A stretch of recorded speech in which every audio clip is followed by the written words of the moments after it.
So this book, Audition, it's sort of a smaller scale book. Like it's not like, smaller in terms of like content and page count, I guess. I don't know. I mean, we haven't gotten a page count like nailed down yet, but it's not going to be smaller in terms of like content, but it's going to be smaller in scale. Whereas Operator had characters going, all over the country, handling things that could like devastate the political landscape and so on. Whereas Going to Audition, magic shows. going to magic shows in Vegas, um, Glamorous. glamour, glamour and glitter, Glitter, fashion fashion, and and fame. fame. So this book is centralized in Cargill, New Jersey, where Operator starts and ends, and it actually takes place around the same time frame. Whereas I think Operator took place from like April to the following January. This book takes place from April to like October, and there's a little bit of overlap in characters. There's a little bit of overlap in some of the things you see, but it's a self-contained story. It happens away from most of the main characters in Operator, and it's just sort of like the stakes aren't as high, but they're as important to the characters involved. Yeah, I think that one of the things that's really important about terms of scale is to remember that we started with the biggest superhero and the best operator Yeah, in the country. And they don't have what's called genetic variants, right? yeah.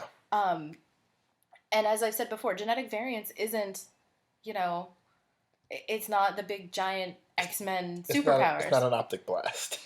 I didn't want to go there because I thought we'd start fighting about Cyclops. Because Cyclops is terrible, No, he's misunderstood. terrible, and I don't know. I don't think he's misunderstood.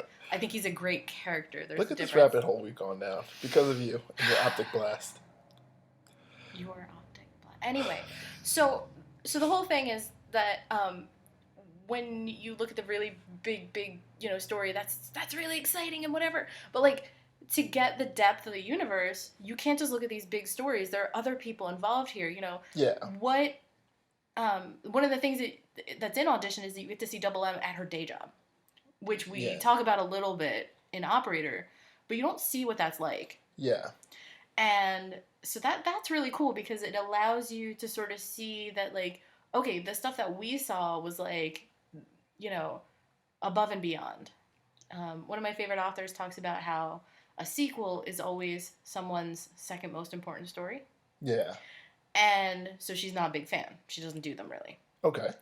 But um, this idea that just because we've told this very large story doesn't mean that there aren't other stories to tell Yeah, about other people, but even in these characters as well. And so this concept of sort of playing with smaller scale came from Kev's idea that he didn't want to jump right into Supercell, even yeah, though we had so much of the book already laid out, and then we actually did like flesh out the majority of the rest of the plot while we took a nice walk. yeah. Beautiful day. It was a nice walk. It was very Must have lovely. been, We walked to a coffee shop. yeah, it was nice. Audubon Tree House, I think, is the one that we went It to. doesn't I mean, support local businesses. matter. Anyway, um, so we had all this stuff, and Kev was like, "No, let's not do that book next because if we do that book next, Yeah. For Hire becomes basically the story of Double M and Sana, Yes. and that's not what we want. We want a universe.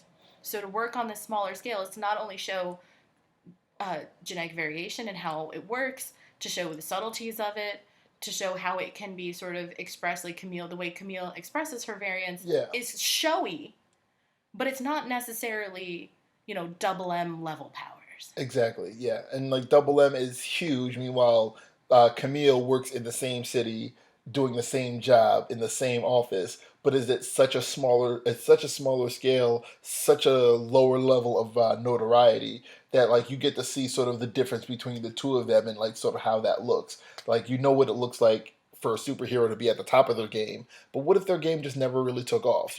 That's what you get here. Yep. Also, an analogy. I've got this headcanon going. I've always had this headcanon going that like Signs, the M Night Shyamalan movie, is happens in the same universe at the same time as Independence Attack, and then Signs is what happens on like one guy's farm, you Hmm. know. And so if you take them as like sort of companion piece movies, you get to see sort of like what, like you don't know when you watch Independence Day what the ground level of the alien invasion looked like. You just know about like Will Smith and Jeff Goldblum blowing up motherships. But like what about that one guy who just wants to protect his family? So it's more like it's like that. Whereas Operator was Independence Day, Audition was Signs. But let's just pretend that both of those movies were equally good. I knew And you were gonna say that. and if we act like those movies are equally good, we can say the same things about our books.